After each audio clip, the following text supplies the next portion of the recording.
નમઃ પાર્વતી પતય હર હર મહાદેવ હર. આત્મા વા શ્રોતવ્યો મંતવ્યો નિધિધ્યાસિતવ્ય. પહેલા આત્માના વિષયમાં શ્રોતવ્ય એટલે શ્રવણ કરવું જોઈએ, પછી મંતવ્યો એટલે મનન કરવું જોઈએ, પછી નિધિધ્યાસિતવ્ય એટલે એનું ધ્યાન કરવું જોઈએ. જેનું ધ્યાન કરવાના છે તેના વિષયમાં સમજણ તો હોવી જ જોઈએ કે શાનું ધ્યાન કરવાનું. આપણે ત્યાં ભક્તિ અથવા જ્ઞાનથી પરમાત્માની પ્રાપ્તિ થાય એવા ઋષિઓના વચન છે, પણ ભક્તિ કોની કરવાની, જપ કોનો કરવાનો એની સમજણ તો હોવી જ જોઈએ. જો એ સમજણ બધાને હોત તો પાખંડ ધર્મ વધત નહીં. એટલે યુધિષ્ઠિર જ્યારે પિતામહ ભીષ્મ સરસૈયા ઉપર સૂતા હતા અને યુધિષ્ઠિર જ્યારે ભીષ્મની પાસે ગયા ત્યારે એમને પ્રશ્ન કર્યો. જો આપણે ત્યાં શાસ્ત્રોમાં એક પરંપરા છે કે તમારે સત્યના વિષયમાં જાણવું હોય તો પરિપ્રશ્નેન સેવયા, તમે યુક્તિયુક્ત અને જિજ્ઞાસાથી જે પ્રશ્ન નિર્માણ થાય એ પ્રશ્ન સદગુરુની પાસે જાઓ, પૂછો અને સમાધાન કરો. ત્યારે યુધિષ્ઠિરે પૂછ્યું, કિમ જપન મુચ્યતે જંતોઃ, કોનો જપ કરવાથી જંતુ એટલે જીવ માત્ર મુક્ત થાય છે? ત્યારે પિતામહ ભીષ્મે એના જવાબમાં આખું વિષ્ણુ સહસ્ર નામ કહ્યું. જો પહેલા મારા મનમાં બધા બહુ વિષયો હતા કે આ વિષય લઈએ, આ વિષય લઈએ. આપણે લાસ્ટ ટાઈમ શિવરાત્રી પર અહીંયા જ મળ્યા હતા અને ત્યારે શિવના ગુણાનુવાદ ગાયા હતા. પછી હમણાં પણ શ્રાવણ માસ છે, એમાં પણ શિવજીની પૂજાનો મહિમા બહુ જ છે. અને શ્રવણ કરવાનું હોય તો નારાયણ કાં તો શિવ. આપણે ત્યાં પંચાયતન પૂજા ભગવાન આદ્ય શંકરાચાર્ય ઉભી કરી. એટલે પ્રત્યેક હિન્દુના ઘરમાં આ 5 દેવ તો હોવા જ જોઈએ. આમ તો એને શાણમત કે છે, પણ પંચાયતન પૂજામાં રવિર વિનાયક ચંડી વિષ્ણુ દેવો મહેશ્વર, સૂર્ય, ગણેશ, દેવી, વિષ્ણુ અને શિવ, આ 5ને પંચાયતન પૂજા કહેવાય. અને અગ્નિની પૂજા હોવાને કારણે એને શાણમત કહે છે. એમાં ભગવાન આદ્ય શંકરાચાર્ય ઉપનિષદો પર તો ભાષ્ય લખ્યા જ, પણ સર્વસાધારણ જીવોના માટે સરળ ભાષામાં સ્તોત્રની રચના કરી. એમાં ગયા વખતે અર્થાત શિવરાત્રીએ જ્યારે આપણે મળ્યા ત્યારે ભગવાન ભાષ્યકારના વેદ સાર શિવસ્તવ એમાંના પ્રથમ શ્લોકનો આપણે વિચાર કર્યો હતો.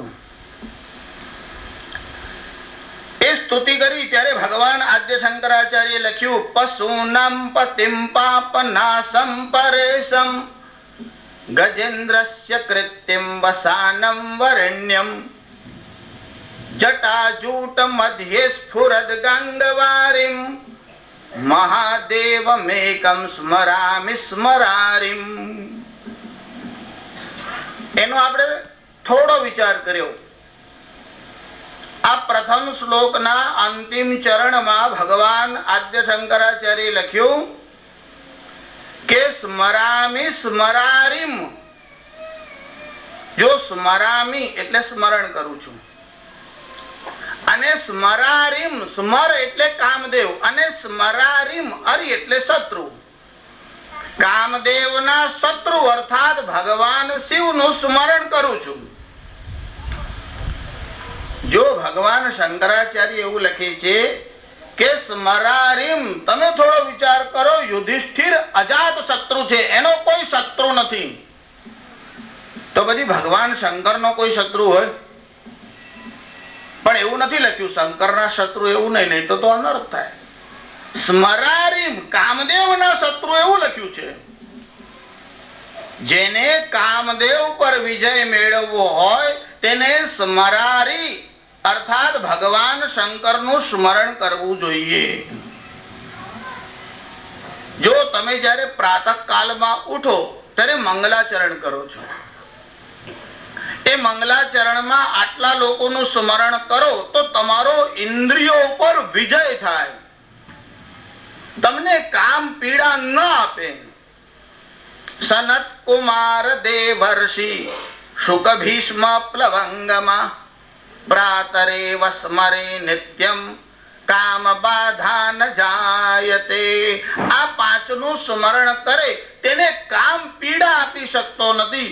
હવે જે કામ ભગવાન શિવના સ્મરણથી પીડા આપતો નથી એ ભગવાન શંકરનું શું બગાડી શકે? હવે આ શ્લોક તો કહી દીધો એટલે એમાં હું ફરી જતો નથી, ખાલી અંતિમ ચરણ અનુસંધાન માટે તમને કહું છું. અને બીજા શ્લોકના આરંભમાં જ ભગવાન આદ્ય શંકરાચાર્ય લખ્યું, મહેશમ સુરેશમ સુરારાર્તિનાશમ વિભુમ વિશ્વનાથમ વિભૂત્યંગ ભૂષમ વિરૂપાક્ષમિંદર્કવન્નિત્રિનેત્રમ સદાનંદ મીડે પ્રભુમ પંચવક્ત્રમ. મહેશમ, જો પ્રથમ શબ્દમાં લખ્યું મહેશમ, આમ તો ભગવાન શંકરના મહાભારતમાં શિવ સહસ્ર નામ 1000 નામ છે. જો જે પર્વમાં વિષ્ણુ સહસ્ર નામ છે એ જ પર્વમાં શિવ સહસ્ર નામ છે. એ 1000 નામોમાં એક નામ છે મહેશમ. જો કોઈ ધનાઢ્ય માણસ હોય ને એ માર્કેટમાં કઈ ખરીદવા જાય એટલે ભલે એને રૂપિયા અંદર રાખ્યા હોય, સંતાડ્યા ન હોય, પણ દુકાન વાળો જો એટલે સમજી જાય કે પાર્ટી સક્ષમ દેખાય છે. એનું કારણ એવું છે કે ધન જે છે એનો એક નશો હોય છે, પદ હોય એનો નશો હોય છે. એ તમારી પાસે હોય એટલે છલકાયા વગર રહે નહીં. ને સામો માણસ કુશળ હોય તો જાણી જ જાય. એમ શંકરાચાર્ય ગમે તેટલું સરળ લખવા જાય પણ એમાં ઉપનિષદ આવી જ જાય છે. એમને તો બહુ સરળ સ્તોત્ર લખ્યા કે જેથી સાધારણ માણસ પણ ભગવાનની ઉપાસના કરી શકે. પણ એમનો લખવાનો ઢંગ કેવો છે? મહેશમ સુરેશમ. જો સુરેશમ મહેશમ લખી શકતે, પણ એ લખે છે મહેશમ સુરેશમ. એમને શ્વેતા સ્વતર ઉપનિષદ ઉપર ભાષ્ય લખ્યું ત્યારે એમાં પણ ભગવાન આદ્ય શંકરાચાર્ય આ શબ્દની વ્યાખ્યા કરી છે. એટલે મહેશમ શબ્દ કયા અર્થમાં લખ્યો છે એ એમને સ્પષ્ટીકરણ કરેલું છે.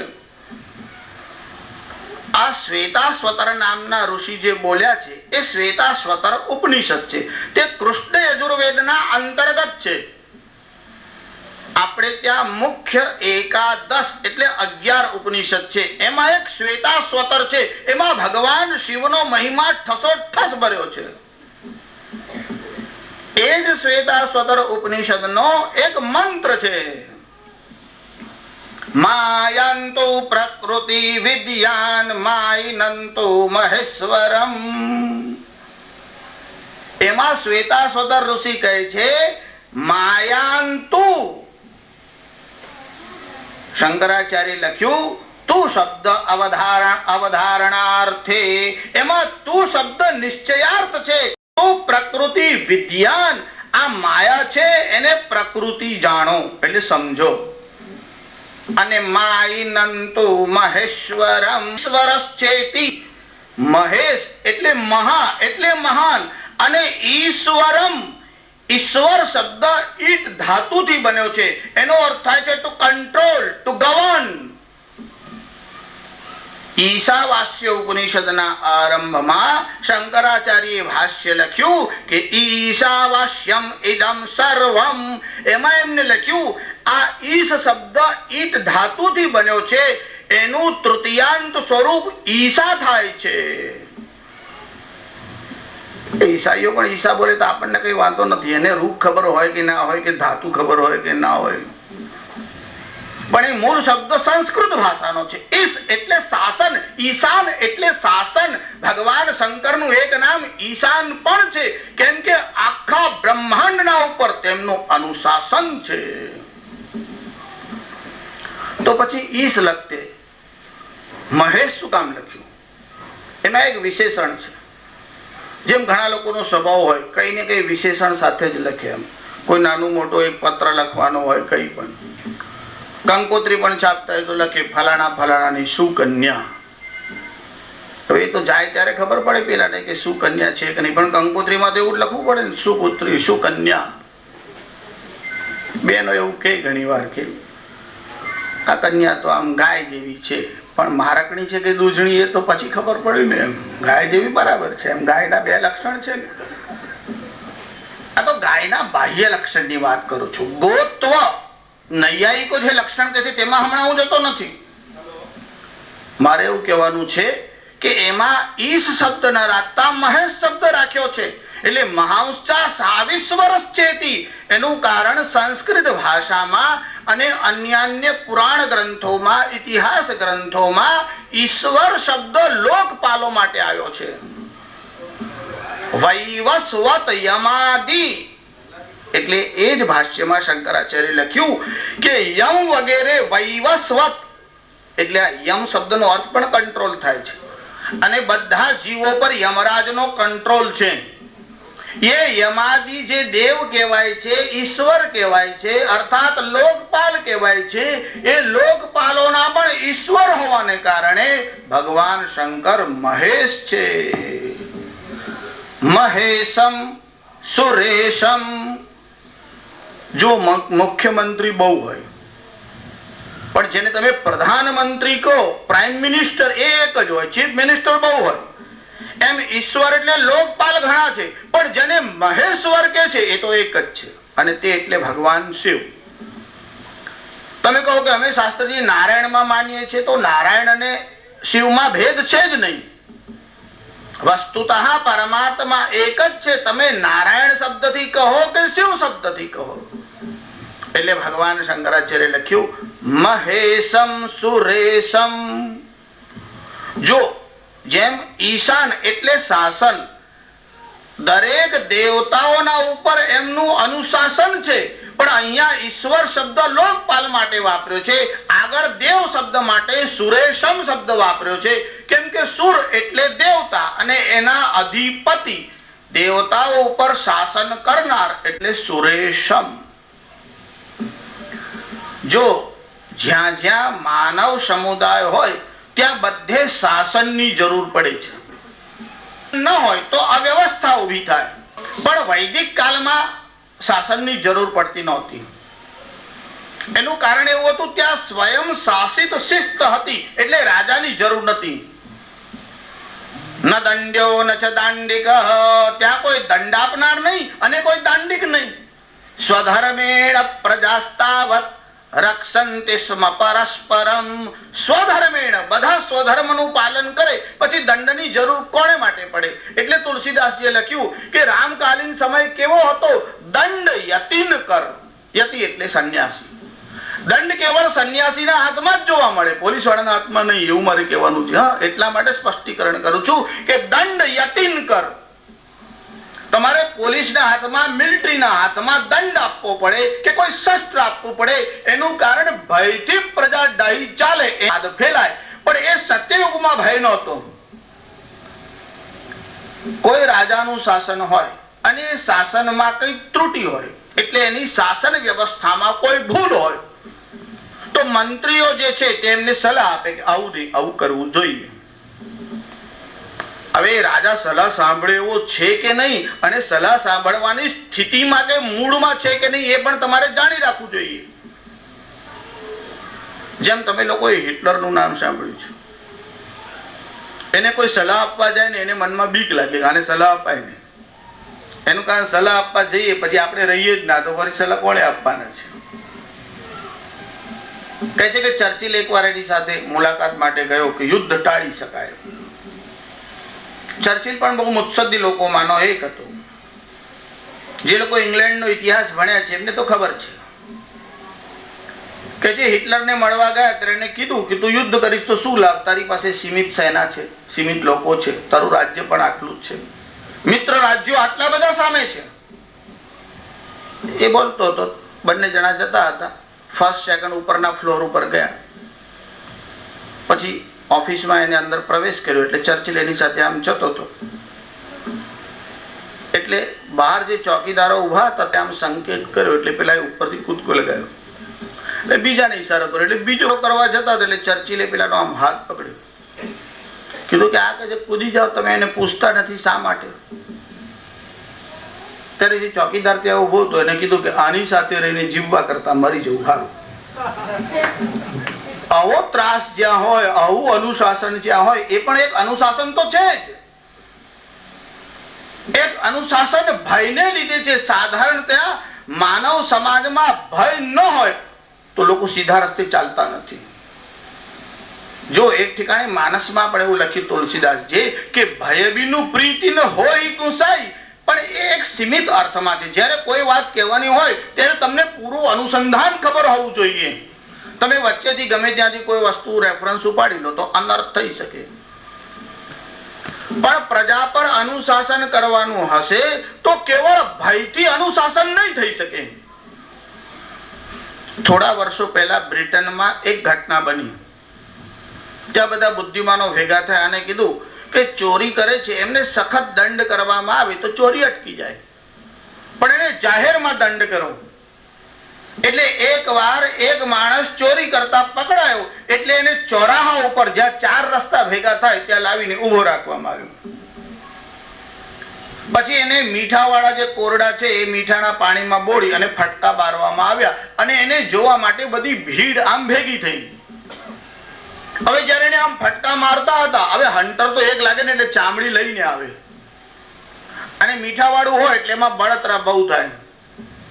8-10 કોરડામાં તો એક હૃષ્ટપુષ્ટ માણસ હોય તો પણ ઢીલો થઈ જાય.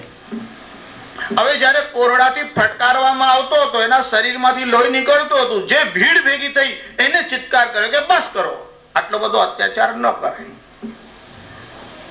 અને જ્યારે એને જાહેરમાં ફટકા મારવામાં આવ્યા અને એને જોવા જે ભીડ ભેગી થઈ હતી, જ્યારે એની સજા પૂરી થઈ ત્યારે ખબર પડી કે ભીડમાં જે લોકો પેલાને જોવામાં તલ્લીન હતા ત્યારે એમના ગજવા કપાઈ ગયા.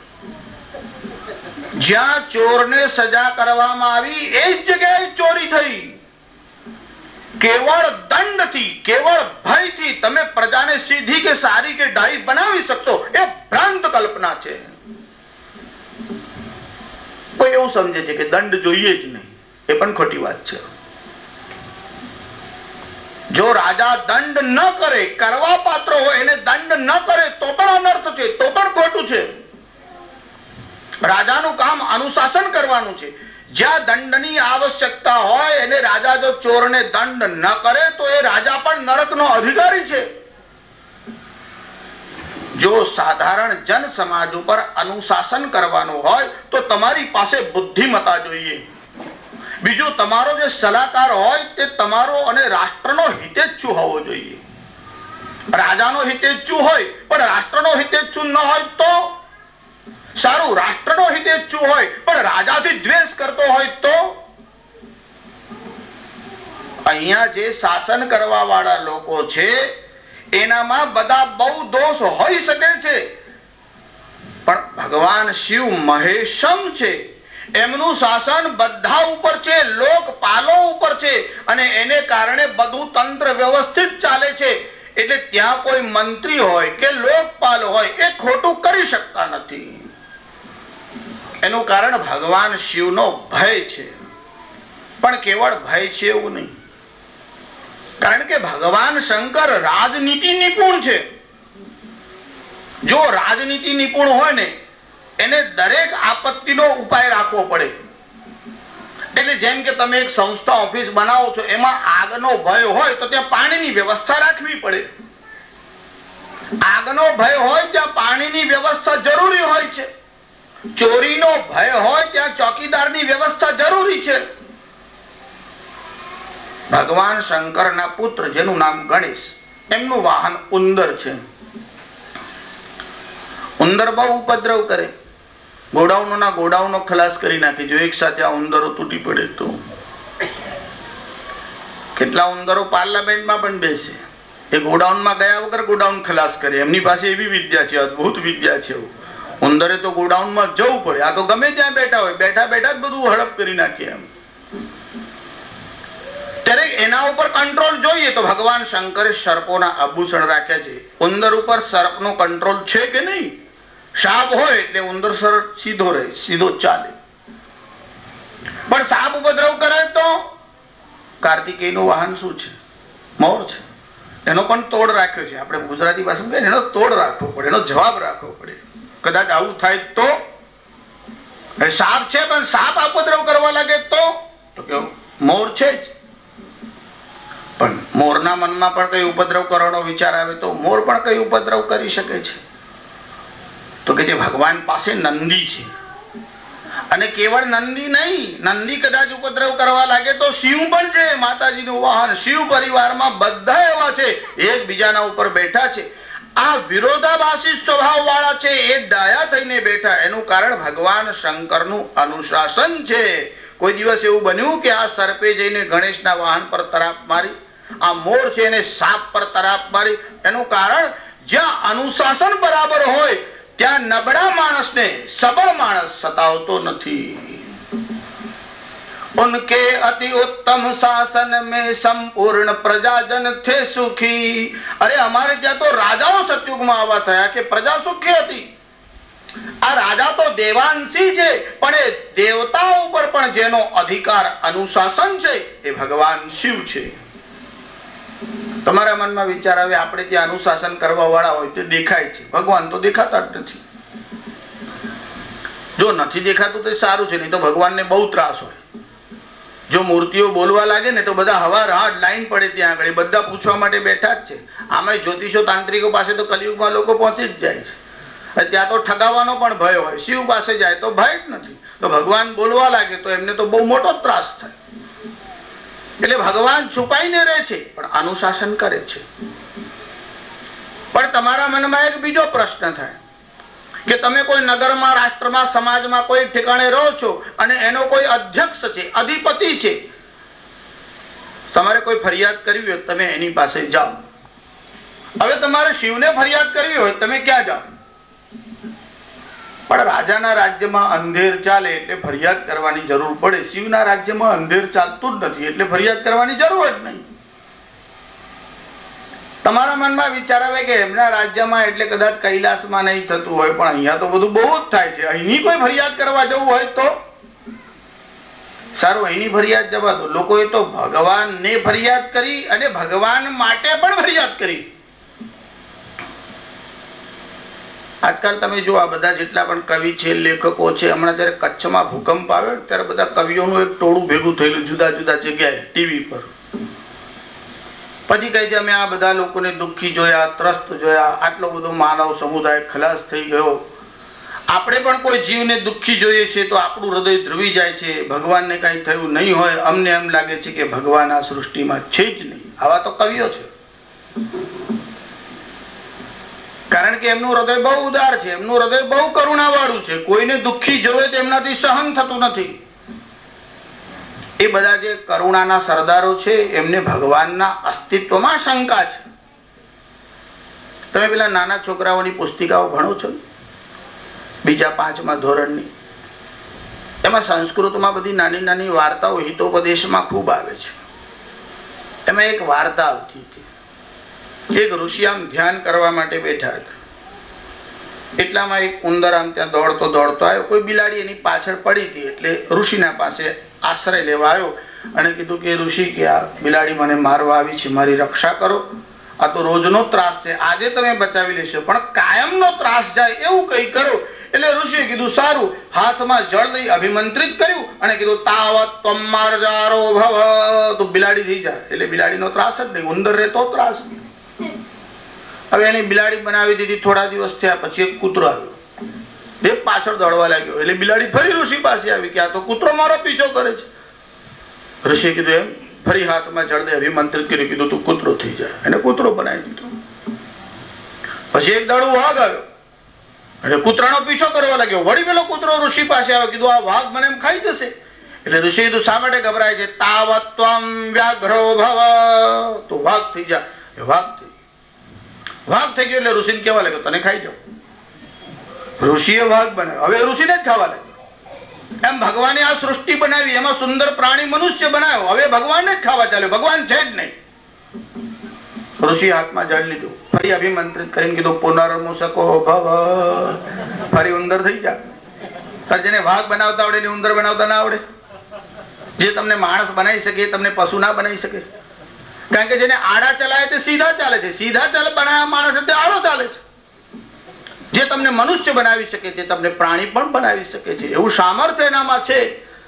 ત્યારે ભગવાન માટે જ શંકા થવા લાગી કે બનાવ્યું છે જગતને તે વિષમતા કેમ રાખી છે. આ તો હું તમને પૂર્વ પક્ષ કહું છું કે લોકો કેવો આક્ષેપ કરે છે તે કહું છું કે બનાવ્યું છે જગતને તે વિષમતા કેમ રાખી છે કે કहीं કાંટા દિશે કેવળ કहीं ફૂલોની વર્ષા છે. કે કોઈ ઠેકાણે તો દુઃખ જ દુઃખ છે, ક્યાં ફૂલ જ ફૂલ છે, બધી સુવિધા જ સુવિધા છે, અને ક્યાં બહુ દુઃખ જ દુઃખ છે. જો ભગવાને આ જગત બનાવ્યું છે તો એમાં આવી વિષમતા શા માટે? કહે છે કે ત્યાં મનુષ્યનું શરીર બનાવ્યું બહુ સુંદર છે, અમે માન્યું કે બહુ સુંદર છે, એમાં 2 આંખ છે, 2 કાન છે, 2 હાથ છે, 2 પગ છે, કે યુગલ કર પાદ નયનો ને દીધા ઘ્રાણાદિ કિડની તે. આંખ 2, ઘ્રાણેન્દ્રિય 2, કાન 2, પગ 2, હાથ 2, કિડની 2. એક ફેલ થાય તો કદાચ એક પર કામ ચાલી જાય. કે આ બધી વસ્તુઓ તે બબ્બે આપી છે કે યુગલ કર પાદ નયનો ને દીધા ઘ્રાણાદિ કિડની તે. હૃદયમાં રાખી કૃપણતા જગત આખું દુખી તેથી.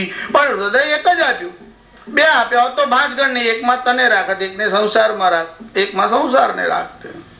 તો સંસારને રાખીએ ત્યારે કે તમે ભગત થઈ ગયા, તમને કઈ પડી જ નથી, એના કરતા બાવા થયો તો સારું. ભગવાનને છોડવો નથી અને સંસાર છૂટતો નથી. જીવની સ્થિતિ બહુ વિચિત્ર છે. એટલે ભગવાનને કહે છે કે જો 2 હૃદય આપ્યા હોત તો અમારી ઝંઝટ મટી જાત. તારે આ જગત દુખી જ એટલા માટે છે કે તે હૃદય એક જ આપ્યું. ત્યારે ભગવાન કહે છે કે મને પણ એવું લાગે છે કે ભૂલ મેં કરી જ નાખી છે. ભગવાન તરત સ્વીકારી લે છે.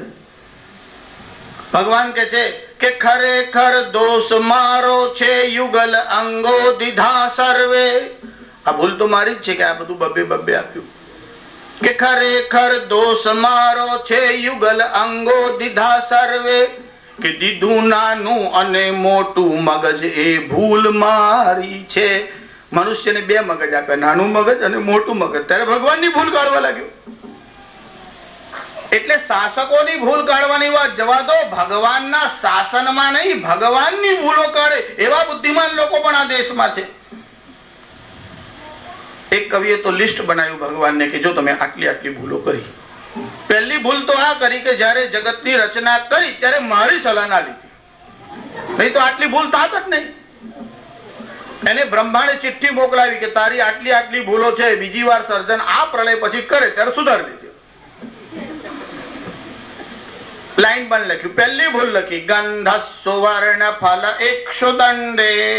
સોનું આટલું સરસ બનાવ્યું, એમાં સુગંધ ના મૂકી. સુગંધ મૂકી હોત તો તારા બાપનું શું જવાનું હતું, વિષ્ણુનું કઈ જવાનું નહોતું. એમ કે કારણ કે નારાયણની નાભીમાંથી બ્રહ્મા થયા. કે સુવર્ણ આટલું સરસ બનાવ્યું તેમાં સુગંધી ન મૂકી. એટલે તો આપણે બોલીએ છીએ ઘણી વાર કે જો આવું થાય તો સોનામાં સુગંધ ભળે. જો બ્રહ્માએ મૂક્યો તો આપણે શું કામ ભેળવો પડત? પણ બ્રહ્માએ ન મૂકી એટલે આપણે કહેવતમાં કહીએ છીએ કે જો આવું થાય તો સોનામાં સુગંધ ભળે, એટલે આપણે ભેળવીએ છીએ.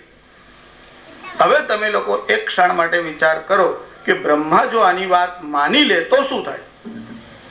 રાત્રે તમારા ઘરમાં ચોર ચોરી કરવા આવે, સોનાની સુગંધ જઈ આવે તઈ જઈને કાઢી લે, હોધવું જ ના પડે કઈ છે એમ. જેને હોય તેને ત્રાસ થાય કે નહીં? ત્યારે જેની પાસે હોય તેની રક્ષા તો કરવી પડે ને. બ્રહ્માએ તો બધો વિચાર કરવો પડે ને, ચોરોનો કરવો પડે, સાહુકારોનો કરવો પડે. એકનો વિચાર કરે નહીં, ભગવાન સમગ્ર સૃષ્ટિનો વિચાર કરે છે.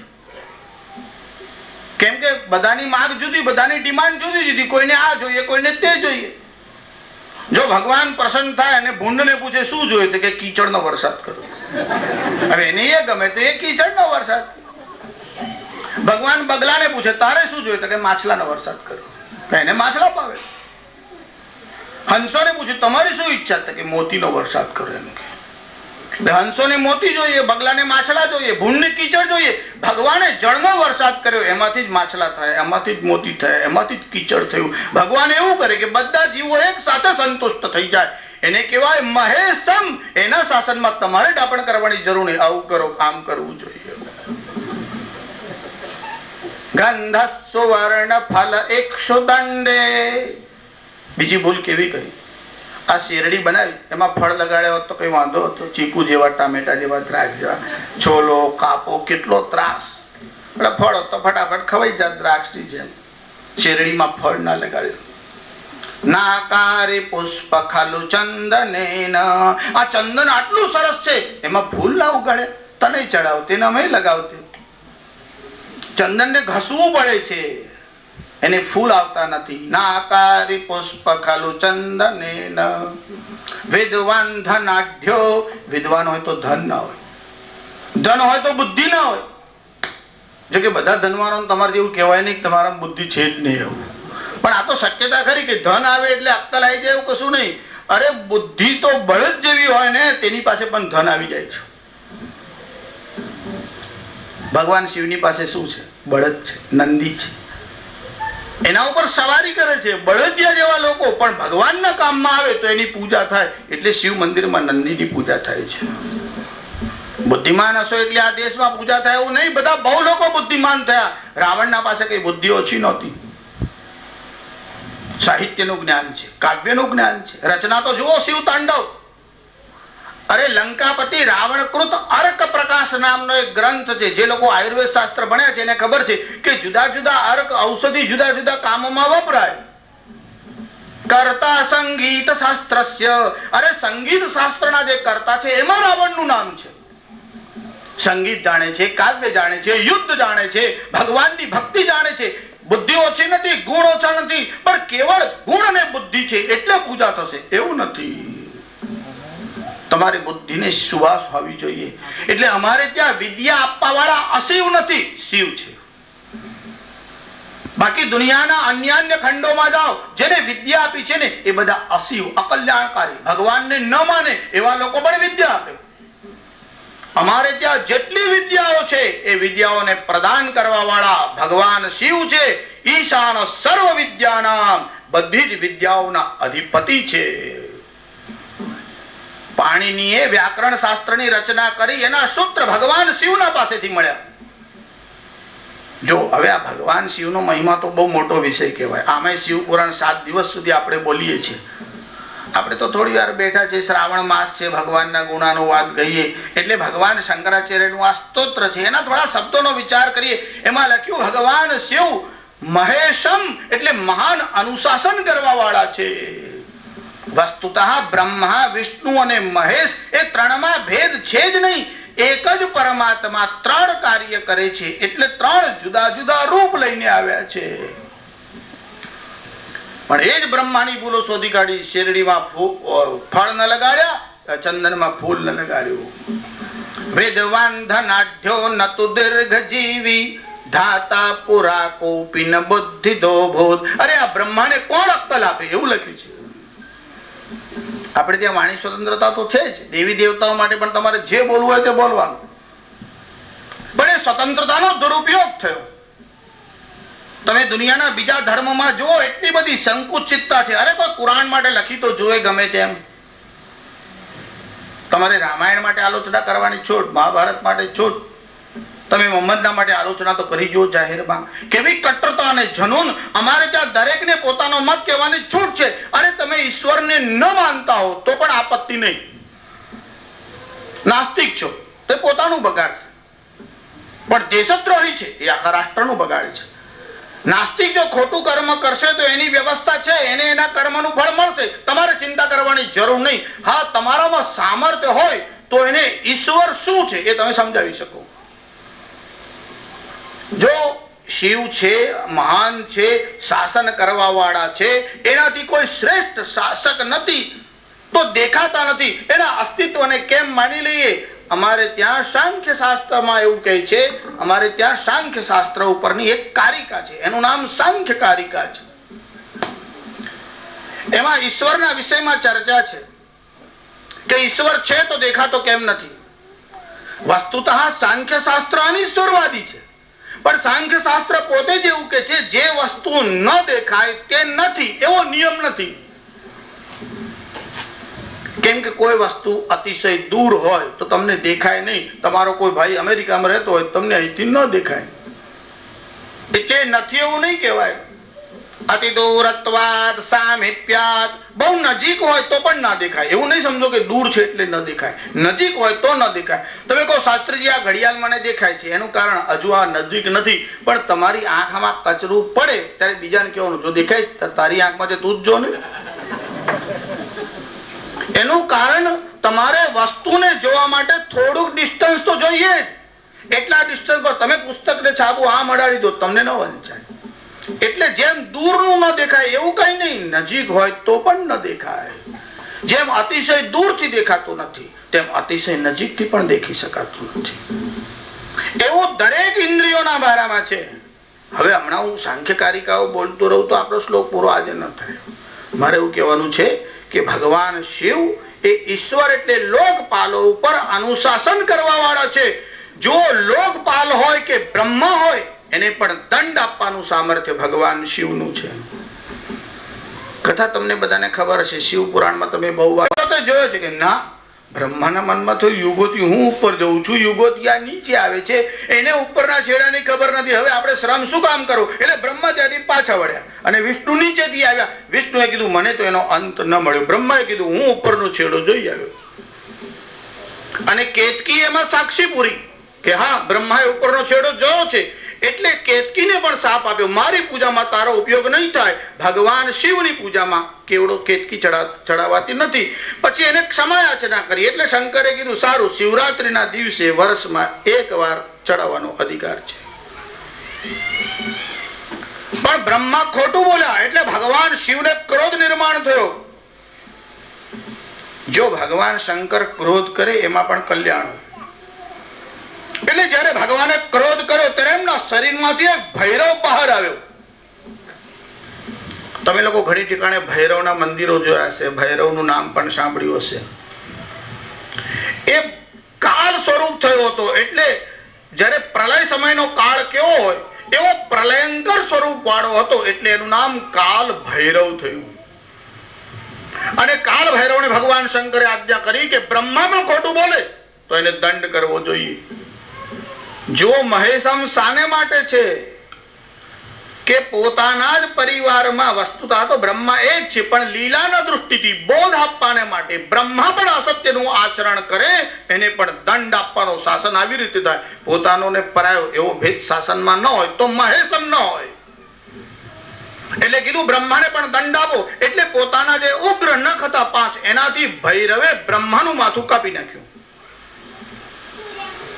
પણ કાલે અનુશાસન કરતા કોઈ બીજાને દંડ આપે અને હત્યા કરી નાખે તો એ સાક્ષાત પોતાનું સ્વરૂપ ભૈરવ હોવા છતાં એને કીધું કે બ્રહ્માનું માથું છેદી નાખ્યું છે માટે પ્રાયશ્ચિત કર, કેમ કે બ્રહ્મ હત્યાનું પાપ લાગે એ બરાબર નહીં.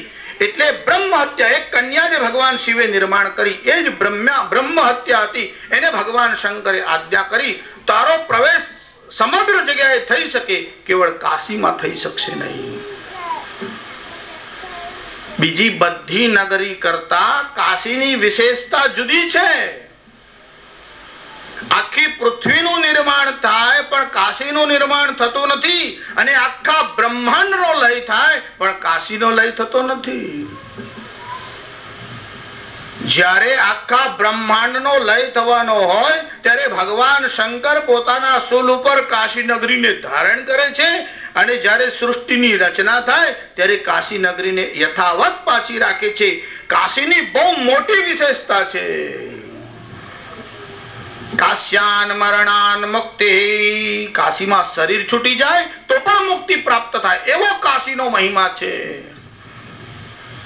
જ્યારે આ બ્રહ્માનું 5મું માથું કાપી નાખ્યું અને ભૈરવ એ બ્રહ્માનું માથું હાથમાં લઈ અને પ્રાયશ્ચિત કરવાના હેતુથી આમ ચાલવા લાગ્યા. જ્યારે ચાલવા લાગ્યા ત્યારે બ્રહ્મ હત્યા એમનો પીછો કરતા કરતા પાછળ ચાલવા લાગી. એટલે ભગવાન વિષ્ણુ ત્યાં આવ્યા અને ભૈરવને કહ્યું, આપ સાક્ષાત શંકરનું સ્વરૂપ છો, તમને પ્રાયશ્ચિતની જરૂર નથી. જો વસ્તુતા ભગવાનને ભણવાની જરૂર ખરી. શ્રી કૃષ્ણ સાંદીપનીના આશ્રમમાં ગયા. શા માટે ગયા? કેમ કે જેવું મોટાઓ કરશે યજ્ઞદા ચરતિ શ્રેષ્ઠ. જો હું બ્રહ્મ હત્યા કર્યા પછી પ્રાયશ્ચિત નહીં કરું તો જગતના બીજા જીવો પણ નહીં કરે. ભગવાન વિષ્ણુએ એક તર્ક આપ્યો. ભગવાન વિષ્ણુએ કીધું કે તમે આ બ્રહ્માનું એક માથું કાપી નાખ્યું. જ્યારે પ્રલય થાય ત્યારે તમે જગતના બધા મુનિઓ અને દરેક વર્ણ બ્રાહ્મણોનો પણ તમે લય કરશો. આ સૃષ્ટિમાં આટલા બધા બ્રાહ્મણોનો લય કરો તો પણ તમને બ્રહ્મ હત્યા લાગતી નથી. ભૈરવે કીધું એનું બીજું કારણ છે. એટલે એમને બ્રહ્મ હત્યાને પૂછ્યું તો કહે છે કે શિવની પાછળ જતી નથી, શિવનું સેવન કરવાને માટે, એમનું સાનિધ્ય મળે એટલા માટે પાછળ પાછળ જાઉં છું. અને કાશીનો મહિમા લોકો જાણે.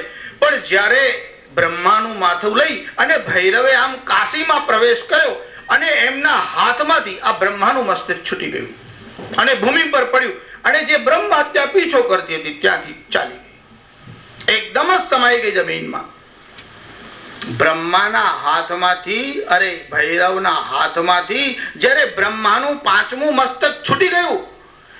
કપાલ શબ્દનો અર્થ થાય છે ખોપરી અને મોચન એટલે છૂટી જવું. એટલે કપાલ મોચન તીર્થ જે કાશીમાં છે, જ્યાં બ્રહ્માનું માથું પડ્યું હતું, એ સ્થાનનું નામ કપાલ મોચન છે. એ કપાલ મોચન તીર્થનો બહુ મોટો મહિમા છે. મારે તો આ ઘટનાથી કહેવાનું છે કે એમનું અનુશાસન એવું છે કે બ્રહ્માને દંડ આપી શકે એવું સામર્થ્ય ભગવાન શિવનું છે. મહેશમ સુરેશમ. જો ભગવાન શિવ કેવા છે? સુરેશમ. સુર એટલે દેવતા. જો દ્યુલોકના, અંતરિક્ષના અને ભૂમિના એ ત્રણના જુદા જુદા દેવતા છે. દેવતા શબ્દ દ્યુ ધાતુથી બન્યો છે. એના બધા બહુ અર્થ છે. એક તો જેનામાં દ્યોતકત્વ પ્રકાશત્વ છે, જે ચમકે છે, એ દેવતા છે. તમારા મનમાં વિચાર આવે, શાસ્ત્રીજી આપણે આ લાકડા સળગાવીએ ત્યારે અંગારા સળગે છે તો એને બી દેવતા જ કહેવાય છે. એ બી દેવતા જ છે. અગ્નિ બી દેવ જ છે. આ જે દેવતાઓ છે, સુર શબ્દનો અર્થ થાય દેવ, અને સુરેશમ એટલે દેવતાઓના ઈશ. જો પહેલા કીધું લોકપાલોના ઈશ, હવે કે છે દેવતાઓના ઈશ. એટલે આકાશમાંના જો તમે દેવતાઓ માનતા હોય તો આપત્તિ નહીં. આકાશમાં પણ દેવ છે, પણ ઘણા લોકો એવું સમજે છે કે ઈશ્વર પણ આકાશમાં જ રહે છે. એમાં આકાશમાં હોય તો વાંધો નહીં, માત્ર આકાશમાં છે, આવી સમજણ વાળા લોકો પણ આ દેશમાં છે. શિવ બાબા 7વેं આસમાન में रहते. આબુમાં જઈ આવજો તમે કોઈ વાર. લોકો કોઈ વાર નકામી વસ્તુ હોય ને એને અભરાઈ પર ચડાવી દે છે. એમને ભગવાનને ઉપર ચડાવી દીધા છે. જે કરવું એ કરો. એ તો 7મા આસમાનમાં રહે છે. જો દેવતાઓ કેટલાક દ્યુલોકના છે, અંતરિક્ષના છે. દેવતાઓ ભલે ઉપર રહેતા હશે, પરમાત્મા ઉપર છે એવું નહીં. પરમાત્મા આગળ જ કહ્યું છે વિભુમ એટલે સર્વ વ્યાપક છે. ઈશ્વર એક ઠેકાણે છે. આ સમજણ અધૂરી છે. કોઈ ભિખારી હોય, એ કોઈ રાજાના મહેલની બહાર જાય અને આમ નીચે ઉભો ઉભો રાહ જોઈ, હમણાં રાજા નીકળશે, હમણાં રાજા નીકળશે. એમ જે ભગવાનને કોઈ રાજા એટલે આપણા કરતા મોટો વિશેષ છે એવું સમજે છે. એની દૃષ્ટિ આમ ઉપર રહે છે કે ઉપરથી કોઈ ખુદા આવશે ને આપણને મદદ કરશે. અમારે ત્યાં ઉપર ખુદા છે એવું નહીં. સર્વસ્ય ચાહમ હૃદયન્યવેષ્ટ. ભગવાન તો તમારા અંદર જ છે. આવી સમજણ ભારતીય તત્વજ્ઞાનમાં છે. કેટલાક અનિશ્વરવાદી છે, કેટલાક અજીવવાદી છે. ચારવાક આદિ જીવને પણ માનતા નથી. કેટલાક લોકો જીવને માને છે, ઈશ્વરને માનતા નથી. જો દેવતાના જુદા જુદા નામો છે, પણ શંકરાચાર્ય જયારે સુરેશમ શબ્દ લખે છે ત્યારે એમનું તત્વબોધ તમે વાંચો, એમાં ઇન્દ્રિયોના દેવતા લખ્યા છે. સાધકે અહીંયા જે વાત સમજવાની છે એ તમારા ઇન્દ્રિયોને જો કંટ્રોલમાં રાખવાની હોય તો ઇન્દ્રિયોના દેવના પણ જે અધિપતિ છે, સુર એટલે દેવ અને સુરેશમ એટલે દેવતાઓને પણ નિયમમાં રાખનાર. કયા દેવતાઓ? જેમ કે તમારી 5 જ્ઞાનેન્દ્રિયો છે અને 5 કર્મેન્દ્રિય છે. શ્રોત્રસ્ય દિગ્દેવતા. તત્વબોધમાં આદ્ય શંકરાચાર્યએ લખ્યું કે શ્રોત્રસ્ય દિગ્દેવતા. આજે શ્રોત્ર એટલે કાન છે, એનો દિગ્દેવતા છે. જો એ ઇન્દ્રિય સાથે દેવતાઓનો સંબંધ છે એટલે તમને સંભળાય છે. આ કાનનો જે બહારનો ભાગ હોય ને એને સસ્કુલી કહેવાય સંસ્કૃતમાં. એટલે બાહ્ય કર્ણ, બહારનો કાન, એનાથી સંભળાય નહીં. જો કાનથી સંભળાતું હોત તો બહેરાઓને કાન હોય છે કે નહીં? કેમ સંભળાતું નથી? એટલે કાન તો સાંભળવાનું સાધન છે. કાનના અંદર જે ઇન્દ્રિય છે એ ઇન્દ્રિયના દેવતા છે, તેને કારણે સંભળાય છે. સારું, મરદાને કાન હોય છે કે નહીં? સાંભળે ખરું? કોઈ ગામમાં કોઈનું મરણ થયું, ડેડ બોડી લઈને 4 લોકો ખભા પરથી જતા હતા. વરસાદનો સમય હતો. સાંકડી એક ગલીમાંથી આમ પસાર થયા. સામેથી એક માણસ આમ નશામાં ચૂર થઈને આવતું હતું. એને કઈ ભાન હતું નહીં. એટલે પેલા જે 4 જણા આવતા હતા એમાં પેલો અથડાયો એટલે પેલા 4 જણા હતા એમના આગળ જે હતો એના હાથમાંથી પેલી ઠાઠડી આમ ખભા પરથી ખસી ગઈ એટલે પડી. એક તો દુઃખદ ઘટના હતી અને એમાં શરાબી મળ્યો એટલે પછી મનમાં રોષ તો આવ્યો, કેમ કે એના પિતાનું શબ લઈને જતા હતા. યુવાન અવસ્થામાં મરણ થયું એટલે પેલો જે શરાબી હતો તેને પકડીને જોરથી એક આમ ઝાપટ મારી. એટલે પેલા શરાબીએ કીધું, કમાલ, गिर गया वो बोलता नहीं, તું ક્યાં દાદાગીરી કરતા? હવે તમે કહો પેલાથી બોલાય ખરું? પેલાથી સંભળાય ખરું? ત્યારે મોડું છે, કાન છે એટલે સંભળાશે, આ સમજણ ખોટી છે. અંદર જે તે ઇન્દ્રિયોના દેવતા છે. ત્વચો વાયુ, ત્વચાના વાયુ દેવતા છે. રસનાયા, આજે તમારી રસના છે એના વરુણ નામના દેવતા છે. ઘ્રાણસ્ય અશ્વિનૌ, આ ઘ્રાણ એટલે સુગંધ છે, એના અશ્વિની કુમારો નામના દેવતા છે. ચક્ષુષ સૂર્ય, જો આજે ઇન્દ્રિયોના દેવતા છે ને, જ્યારે જ્યારે તે ઇન્દ્રિયોને બાધા થાય ત્યારે ઇન્દ્રિયના દેવતાનું સ્મરણ કરો એટલે તમારી રક્ષા થાય. પણ ઇન્દ્રિયોને સાચવવી એક વાત છે અને ઇન્દ્રિયોને યોગ્ય માર્ગે લઈ જવી તે જુદી વાત છે. જેમ કે ધનને સાચવવું એક વાત અને સારા કાર્યમાં વાપરવું તે બીજી વાત. એટલે ભગવાને તમને ઇન્દ્રિયો આપી. શાના માટે આપી? કે તમે જોઈ શકો, સાંભળી શકો, આનંદ લઈ શકો, સ્પર્શ કરી શકો, રસ એટલે ટેસ્ટ માણી શકો. એટલે આ જગતમાં જે આનંદ લેવાય છે એ ઇન્દ્રિયો દ્વારા લેવાય છે. સમજો, તમને આંખ ન હોય તો તમે રૂપનો આનંદ લઈ શકતા નથી. પણ જોવાનું શું એટલી સમજણ તો હોવી જ જોઈએ. એટલે ભગવાને મુખ આપ્યું છે તો શાસ્ત્રીજી અમે ગાળો બોલીએ તો, પણ ગાળો બોલવા આપ્યું નથી, તમને સ્તુતિ કરવા આપ્યું છે. પણ ગાળો બોલીએ તો સામેવાળો લાફોય મારે. એ ખાવાની પણ તૈયારી જોઈએ. એટલે તમે ઇન્દ્રિયોનો દુરુપયોગ કરશો તો એનું ફળ મળે. પણ કોઈ વાર એવું થાય કે ભૂલ તમે કરો અને છતાં ફળ પણ તમારે ભોગવવાનું. એ ત્યાં સુધી વાંધો નહીં, પણ ભૂલ સામેવાળો કરે અને ફળ તમારે ભોગવવું પડે, એવું પણ થાય. પણ એ તાત્કાલિક થાય, હા, પરમેનન્ટ થતું નથી. નિત્ય અવસ્થામાં એવું થતું નથી. એનું કારણ લો ઓફ એક્શન એટલે કર્મનો જે કાયદો હોય તે બધા માટે હોય. સાચા માણસ માટે હોય, ખોટા માણસ માટે પણ હોય.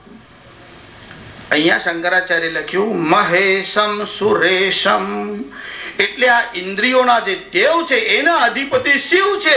એટલે એને જો તમે તમારા ઇન્દ્રિયો અર્પણ કરી દો તો ખોટા માર્ગે જશે નહીં.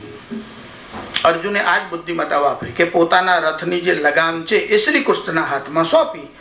ઇન્દ્રિયાણી, આજે ઇન્દ્રિયો છે એ ઘોડાઓ છે અને જેમ એ ઘોડા પર જે સવાર થવા વાળો છે અથવા રથનો જે સારથી છે એના હાથમાં કંટ્રોલ હોવો જોઈએ. હવે તમારા હાથમાં કંટ્રોલ હોય અને ઘોડો તમને ઢસડી જાય તો, એટલે જેને કંટ્રોલ કરતા આવડે તેના હાથમાં અપાય. એ કંટ્રોલ કરનાર કોણ છે? ભગવાન શિવ છે. એટલે આ ઇન્દ્રિયો છે એ ભગવાનના કામમાં વાપરો, શિવના કામમાં વાપરો. મહેશમ સુરેશમ સુરારાર્તિનાશમ, જો સુર શબ્દનો અર્થ તમને કીધો દેવતા, અને સુરારાર્તિ એટલે દેવતાઓના દુઃખ, અને સુરારાર્તિ નાશમ દેવતાઓના દુઃખનો નાશ કરવાનું સામર્થ્ય ભગવાન શિવમાં છે. તમે કોઈકને ત્યાં જાઓ અને પેલાને પૂછો કેસર જોઈએ છે, મળશે? એટલે પેલા કહે છે આ ટ્રક ઊભી છે કેસરની જ છે. તમારે પૂછવું પડે કે હવે છે કે નહીં તે. તમારે જોઈએ 1 ગ્રામ 2 ગ્રામ તોલો કેટલું જોઈએ? એમ માણસોને બહુ દુઃખ હોય, બહુ ઉપાધિ હોય, પછી આપણે શિવના મંદિરમાં પૂજા કરવા જઈએ. શાસ્ત્રીજી આપણે શિવની પૂજા કરી તો આપણું દુઃખ જતું રહે? તારું નહીં, તારા બાપનું, દાદાનું, 7 પેઢીનું.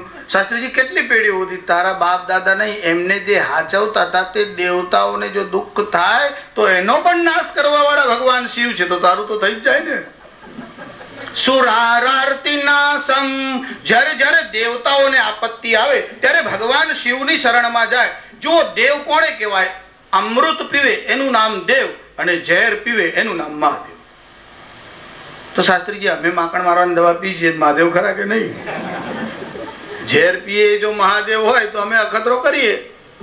પણ જો જ્યારે હલાહલ વિષ નીકળ્યું, સમુદ્રનું મંથન થયું, ત્યારે દેવ અને અસુરો બંને સમુદ્રનું મંથન કર્યું, હલાહલ વિષ નીકળ્યું એટલે દેવતાઓ ભયભીત થયા. એટલે આ બધા દેવતાઓ ગયા ભગવાન શંકરને ત્યાં. બધા દેવતાઓ આમ લાઈનમાં ઉભા રહ્યા, હાથ જોડીને ભગવાન શંકરને કહેવા લાગ્યા, દેવ દેવ મહાદેવ, તમે તો દેવોના દેવ છો, તમે મહાદેવ છો. ભગવાન શંકરે કીધું આ સ્તુતિ રહેવા દો, શું કામ આવ્યા છે તે કહો. કોઈ તમારા વખાણ કરવા લાગે એટલે સમજી લેવાનું ફંડ ભાડો લેવા આવ્યો હશે, બાકી કોણે પડી તમારા વખાણ કરવાની? બહાર નીકળે એટલે તમારું જે થવું હોય થાય. લોકો ગરજથી આવે ત્યારે સ્તુતિ કરે. સ્તુતિ કરવામાં જુદા જુદા હેતુ છે. એક માણસ સ્વાર્થને કારણે કરે, કોઈ ચાપલુસી કરવાને માટે. બધા લોકો રાજાની સ્તુતિ કરે.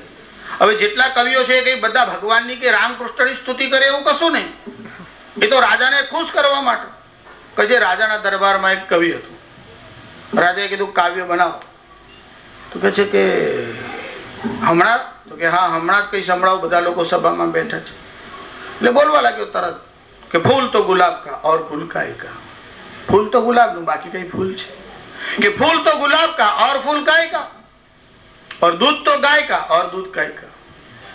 दूध તો ગાયનું જ, બાકી બધું નકામું. એમ કે दूध तो गाय का और दूध काहे का, और फल तो आम्र फल એટલે કે और फल काहे का, और राजा तो भोज राजा और राजा काहे का. કારણ કે ભોજના દરબારમાં બેઠો હતો એટલે ભોજનું વર્ણન કર્યું. 10 દિવસ થયા, રાજા જોડે ઝઘડો થયો. રાજા ચીડાઈ ગયો, કીધું આને મારા દરબારમાંથી બહાર કાઢી મૂકો. એટલે સેવકો પકડીને બહાર લઈ ગયા. એક નાગરિક મળ્યો કે પેલી કવિતા સંભળાવો, તમે કહેતા હતા રાજા તો ભોજ રાજા ઓર રાજા ખાય ખાય. એ તો જૂની થઈ ગઈ કે છે.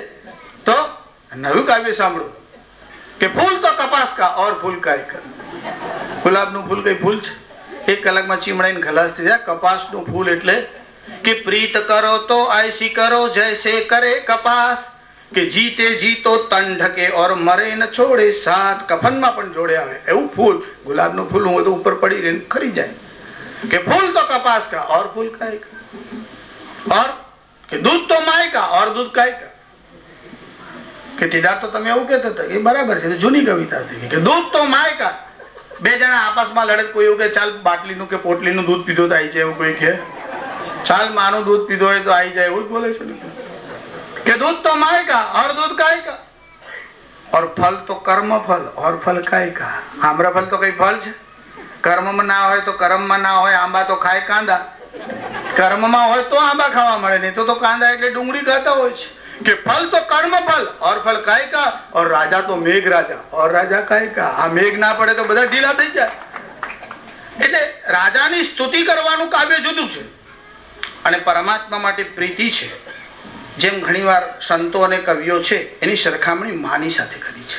કોઈ વાર માના વક્ષમાં બહુ દૂધ ઉભરાય, એ બાળકને પાય ત્યાં સુધી એને બેચેની થાય, બાળક પીવે પછી જ એને શાંતિ થાય. એમ સંતો પાસે જે અમૃતનો જ્ઞાનનો ભંડાર છે એ જ્યાં સુધી સમાજને વિતરણ ન કરે ત્યાં સુધી એમને બેચેની થાય છે. એટલે પરમાત્મા માટેના પ્રેમથી જે ફુવારાઓ નીકળે, એટલે ઉત્સાહથી જે નીકળે તે, અને સમાજના કલ્યાણ માટે નીકળે, એ કાવ્ય જુદું હોય છે. મહેશમ સુરેશમ સુરારાર્તિ નાશમ. અરે જીવોના દુઃખની ક્યાં વાત છે, દેવતાઓ દુઃખી થયા અને બધા ગયા કે પ્રભુ આ હલાહલ વિષ નીકળ્યું છે. ભગવાન શંકરે કીધું કાંઈ વાંધો નહીં. ભગવાન શંકરે હલાહલ વિષને લીધું અને પછી આમ પાર્વતીના ભણી જોયું અને કીધું પી જાઓ. પાર્વતીએ કીધું પી જાઓ. તમારે જો માખણ મારવાની દવા પીવી હોય તો ઘરવાળીને પૂછી લેવાનું. અને તમારે કેવું કે પાર્વતી સંમતિ આપતા હોય તો અમારે કેમ ના પાડવી. પણ પાર્વતીએ સંમતિ આપી એનું કારણ જુદું છે ભાઈ. પાર્વતીને ખબર છે કે પોતાનું સામર્થ્ય કેવું છે. દધૌ કંઠે હાલા હલમખિલ ભૂગોલ કૃપયા ભવતિયા સંગતિયા ફલમિત ચ કલ્યાણી કલયે.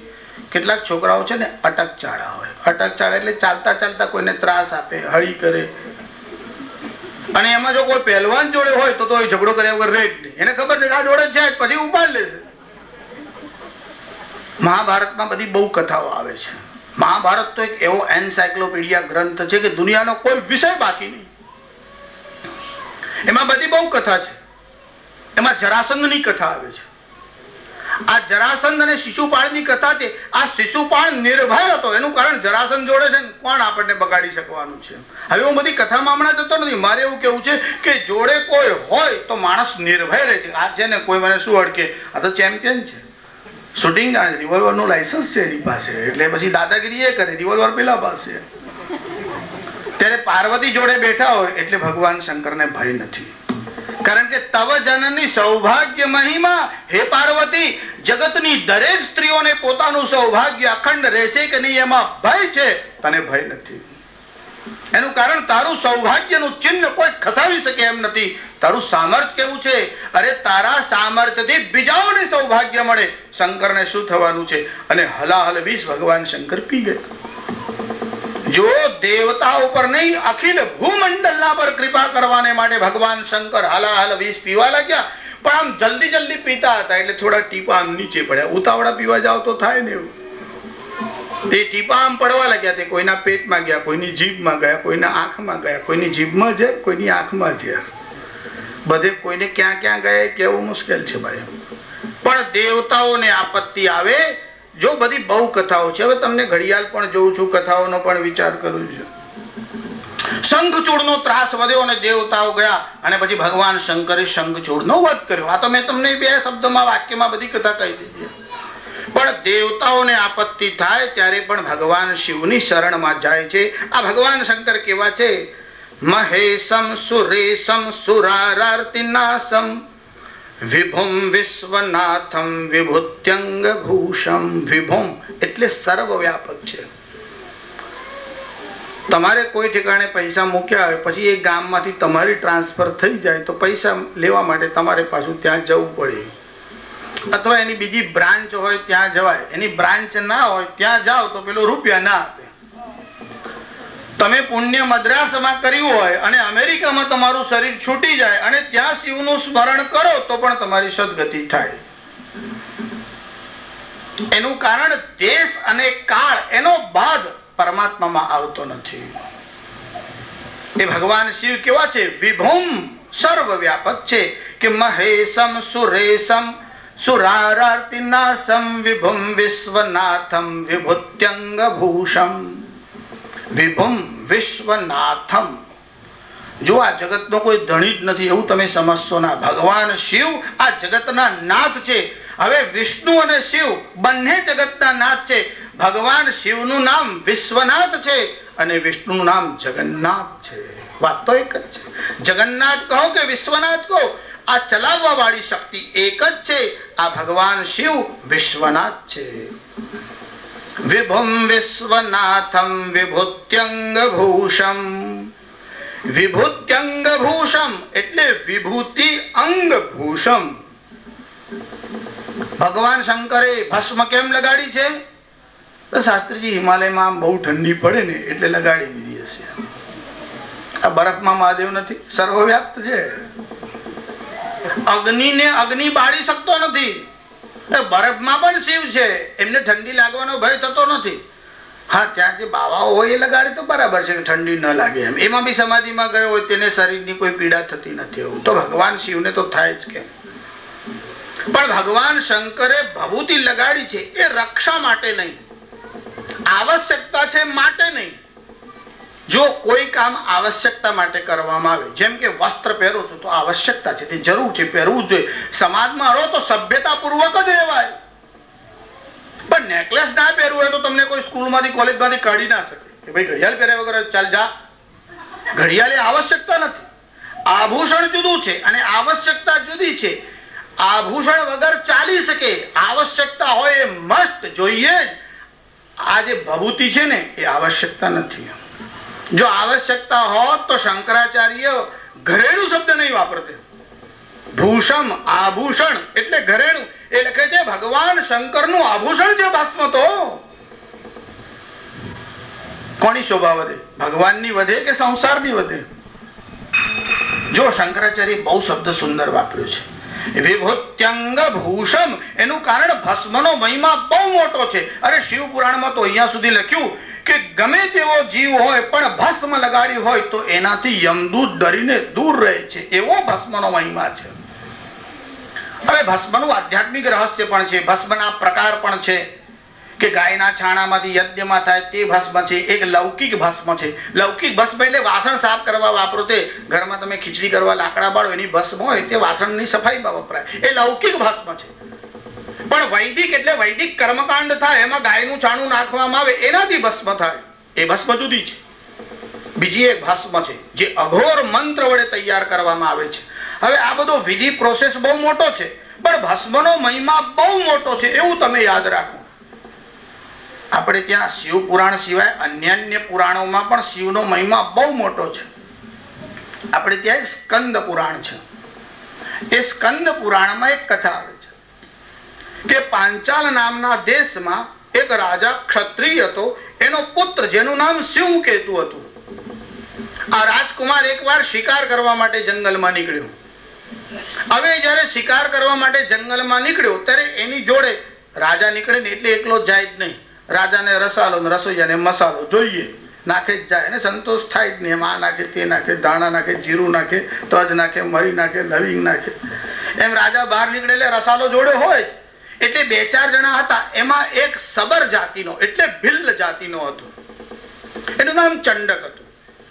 એટલે શિકાર માટે રાજા ઉભા રહ્યા રાજકુમાર. ત્યારે બધા આમ તેમ ફરતા હતા. ત્યારે આ ચંડક નામનો જે સબર એટલે ભીલ હતો તે એક શિવાલય પાસે આવ્યો. એ શિવાલય તૂટી ગયું હતું અને શિવાલયનું જે શિવલિંગ છે એ બહાર જે ચબૂતરો છે તેના ઉપર આવીને પડેલું હતું. એની જે બેઠક છે ખંડિત થઈ ગયેલી હતી. પણ એના કોઈ પૂર્વના સંસ્કાર જાગૃત થયા. એના મનમાં શિવલિંગ માટે બહુ ભાવ થયો એટલે શિવલિંગ લઈ આવ્યો અને રાજકુમાર પાસે આવીને પૂછ્યું, મને આ શિવલિંગ મળ્યું છે, હું શું કરું? એટલે એકવાર તો રાજકુમારને પણ જરા પરિહાસ થયો મનમાં કે હવે આને પૂજાની શું ખબર, મંત્રની ખબર તો પડવાની નથી. પણ એને પૂછ્યું એટલે રાજકુમારે કીધું, એક સારી વેદી પર સુંદર સ્વચ્છ વસ્ત્ર હોય એના પર આ શિવલિંગને રાખી દેવાનું, ભગવાનને સ્નાન કરાવીને લૂછીને મૂકવાનું, એના પર તાજા ફૂલ ચડાવવાના, વનના પાંદડાઓ ચડાવો, બીલીપત્ર હોય તો ચડાવો, ચિતાની ભસ્મ ચડાવો.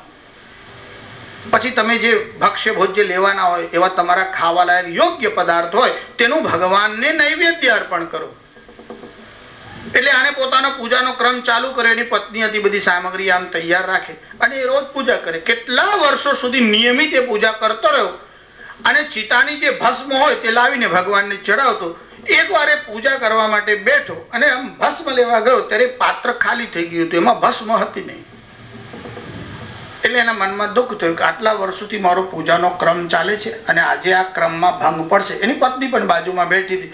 એને જોયું કે એમના હૃદયમાં કંઈક પીડા છે કે પૂજામાં કંઈક ત્રુટિ રહેશે. એટલે એની પત્નીને કીધું, હું જાઉં છું, આમ તેમ ભસ્મ મળે તો લઈ આવું છું. એટલે આજુબાજુ નજીકમાં જ્યાં ફર્યો પણ કોઈ ઠેકાણે ચિતાની ભસ્મ ન મળી. પાછો આવ્યો, એનો ચહેરો જોયા પછી પત્નીને થયું કે એમને ભસ્મ નહીં મળી હોય. એટલે એમના મનમાં એ વાતનું દુઃખ છે કે જે આટલા વર્ષમાં મારી પૂજા થઈ, આજે વિઘ્ન આવ્યું. તો એની પત્નીએ કીધું કે એમાં વિઘ્ન ક્યાં આવ્યું છે? તમે કહો તો હું એક ઉપાય બતાવું. કે શું? કે આપણું ઘર છે તે આમ પણ જીર્ણ શીર્ણ થઈ ગયું છે, તૂટવા જેવું જ છે, લગભગ તૂટી ગયું છે. તો આપણે આ ઘરમાં આગ લગાવી દઈએ અને હું એમાં પ્રવેશ કરું અને ચિતાની ભસ્મ તમને જોઈએ છે તે મળી જશે, એનાથી તમે ભગવાન શિવની પૂજા કરો. એટલે આ સબરે કીધું કે હજુ તો તું નવયૌવના છે, હજુ તે સંસારનું કોઈ સુખ જોયું નથી, અને જો તું શરીર છોડવાનો વિચાર કરે તો એ બરાબર નથી. તેણે કીધું કે જીવો બીજાના કલ્યાણ માટે પણ પોતાની આહુતિ આપે છે, તો ભગવાન શિવની પૂજા માટે જો આ શરીર કામ આવતું હોય તો એ તો મારું કોઈ પૂર્વજન્મનું સુકૃત હશે, એટલે મને આવો વિચાર આવે છે. બહુ ચર્ચાના અંતે એ સબરની પત્ની એટલે સબરી, જો રામાયણમાં સબરી નામ છે એ જાતિવાચક છે, એટલે ભિલ્લ જાતિનો ઉલ્લેખ કરવા માટે. એટલે આની પત્નીએ કીધું કે આમે શરીર છે તો મરણ તો થવાનું જ છે, કદાચ કાલે અકસ્માત મરણ થઈ જાય તો.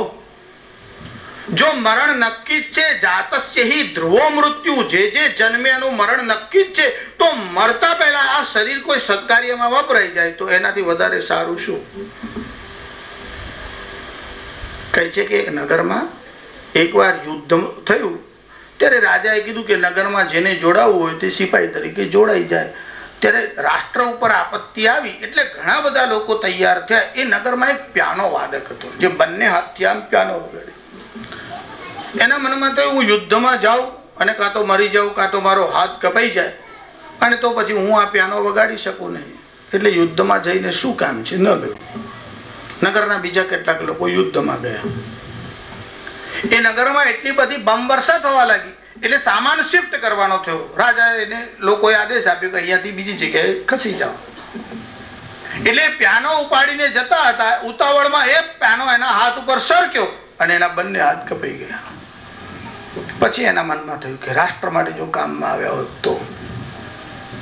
આ શરીર શરીયતે ઇતિ શરીરમ, જે નષ્ટ થાય છે તે દેહ છે, એ આમ જ નષ્ટ થવાનો છે, તો શિવના કામમાં આવે તો શું ખોટું, એવો વિચાર કરી અને પોતાની ઝૂંપડીમાં તેને આમ આગ લગાડી પોતાના પતિને પ્રણામ કર્યા. ભગવાન શંકરનું મનથી આમ સ્મરણ કર્યું અને ભગવાન શંકરને પ્રાર્થના કરી. પુષ્પાણિ સંતુ તવ દેવ મમેન્દ્રિયાણિ. હે ભગવાન શિવ, મારી આ ઇન્દ્રિયો છે એને પુષ્પ સમજો. લોકો તમારા ઉપર પુષ્પ ચડાવે છે, હું મારી આ ઇન્દ્રિયોને તમારા સામે અર્પણ કરું છું. કે પુષ્પાણિ સંતુ તવ દેવ મમેન્દ્રિયાણિ ધૂપો ગુરુર્વપુરિદમ હૃદયમ પ્રદીપ.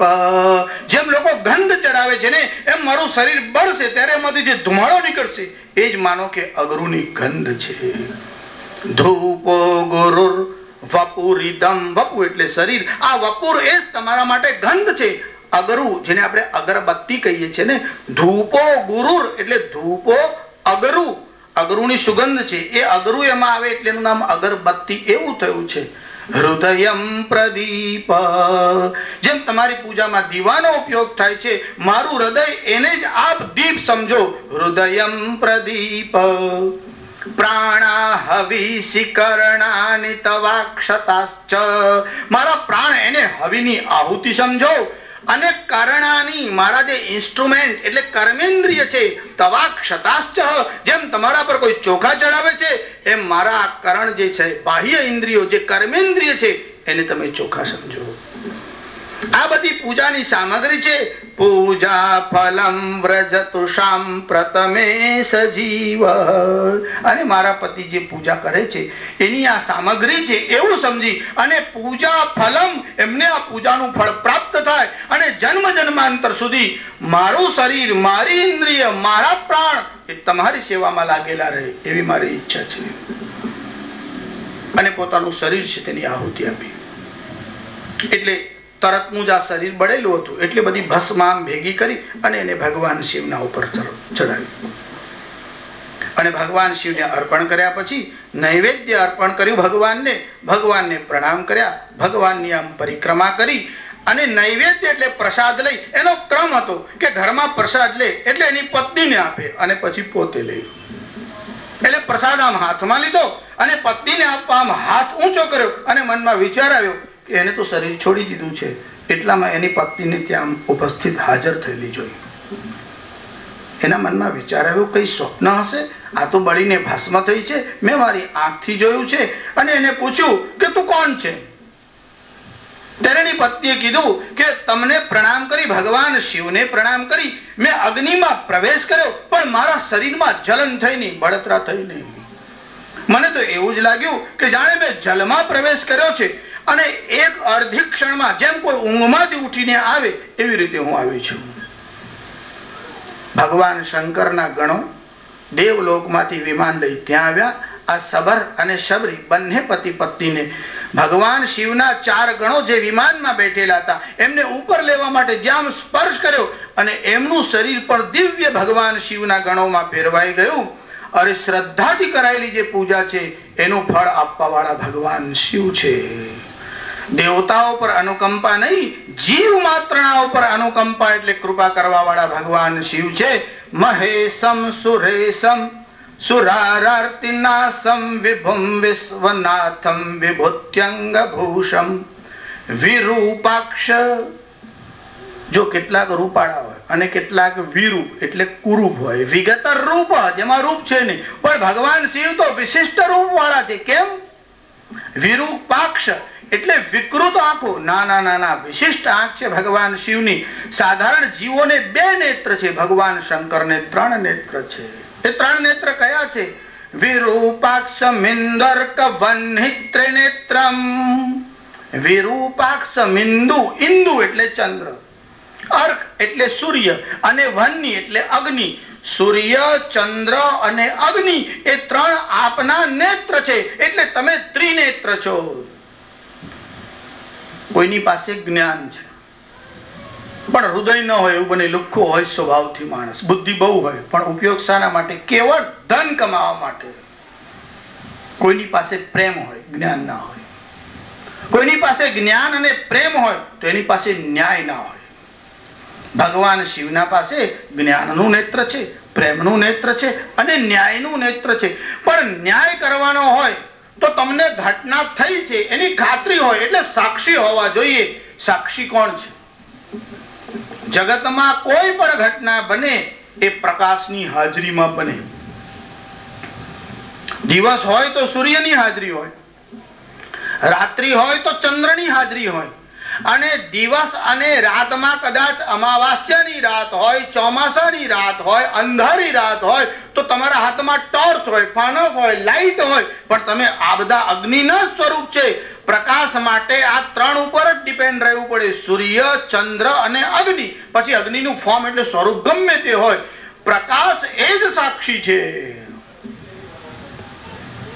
ભગવાન શંકરના આ 3 નેત્ર છે. વિરૂપાક્ષ મિંદર્ક વહ્નિ ત્રિનેત્રમ સદાનંદ મીડે પ્રભુમ પંચવક્ત્રમ. સદાનંદ મીડે, ઈડ એટલે સ્તુત્ય, સ્તુતિ કરવાને લાયક, અને સદાનંદ જે સદા આનંદમાં રહે છે. જીવ અને શિવનો આ ભેદ છે. અનુકૂળ પરિસ્થિતિમાં પ્રસન્ન રહે તે જીવ, પ્રતિકૂળ પરિસ્થિતિમાં પણ પ્રસન્ન રહે એ સંત. અને જેને પ્રતિકૂળ પરિસ્થિતિ આવતી જ નથી, સદાકાળ આનંદમાં જ મગ્ન રહે છે. સદાનંદ મીડે પ્રભુમ પંચવક્ત્રમ. તમે કોલસાની વખારમાં જાઓ અને એવું કોઈ અત્તર આપો, મળે? જે પોતે જ રડતો રહેલો છે, દુઃખી છે, મોઢું ઉદાસ કરીને ચીમડાઈને બેઠો છે, તમને આનંદ આપશે? દુનિયાના બધા દેવતાઓ મોઢા લટકાઈને બેઠા છે, તમે જરા અભ્યાસ કરીને જોઈ જાઓ. કોઈ નાચતો ગાતો દેવ તમને મળે છે? અમારે ત્યાં શ્રી કૃષ્ણ છે, રાસ રમતા હોય. બાકી બધા દેવતાઓ એ પોતે જ એવા ગંભીર થઈને બેઠા છે, એમ કોઈ નાચી શકે, હસી શકે એવી સ્થિતિમાં નથી. કોઈ કોઈ વાર આનંદમાં દેખાય છે, બાકી આમ મોડું લટકાયેલું જ હોય છે. ભગવાન શિવ કેવા છે? સદાનંદ મીડે પ્રભુમ પંચવક્ત્રમ. એ ભગવાન શિવના 5 મુખ છે. જો સદ્યોજાત ભગવાન શિવના 5 અવતાર છે, એ 5 મુખ છે. શિવ પુરાણમાં એનું વર્ણન છે. વામદેવ, સદ્યોજાત, વામદેવ, તત્પુરુષ, અઘોર અને ઈશાન, આ 5 ભગવાનના મુખ છે. એટલે તમે કોઈ ઓફિસરને પાસે, નેતા પાસે જાઓ ત્યારે તમે આમ એમની સામે આમ હાથ જોડીને આમ ઉભા રહો, સાહેબ જરા આપણા બધી દૃષ્ટિ રાખજો, પણ પેલો પાછળ ઉભો હોય તો સાહેબ કઈ દૃષ્ટિ રાખે? સાહેબની દૃષ્ટિ આગળ રહે, પાછળ રહે, બધે તો રહે જ નહીં ને. તમારે શિવજીની ચિંતા નહીં, તમે કઈ ઊભા છો. તમે ન્યુઝીલેન્ડમાં ઊભા રહો, ઓસ્ટ્રેલિયામાં ઊભા રહો, જાપાનમાં ઊભા રહો, જર્મનીમાં, ગમે ત્યાં ઊભા રહો, કારણ કે ચારે દિશા અને પાંચ બધે જ ભગવાન શિવના મુખ છે. એટલે ભક્તો ઉપર દૃષ્ટિ રાખવા, અનુકંપા, કૃપા દૃષ્ટિ રાખવાને માટે ભગવાન શિવ તત્પર છે. સદાનંદ મેળે પ્રભુમ પંચવક્ત્રમ. પછી તો સ્તોત્ર તો બહુ મોટું છે. આપણે એક આ શ્લોકનો વિચાર કર્યો. શ્રાવણ માસ છે, ભગવાન શંકરના ચરણોમાં પ્રણામ કરીએ. ભગવાન શંકર અને તેમનું સ્તોત્ર ગાવા વાળા શંકરના જ અપરાવતાર એવા ભગવાન આદ્ય શંકરાચાર્યોના ચરણમાં અનંત પ્રણામ. धर्म की अधर्म का प्राणियों में विश्व का गो माता की गंगे मैया की भारत भारत नमः पार्वती पदय हर हर महा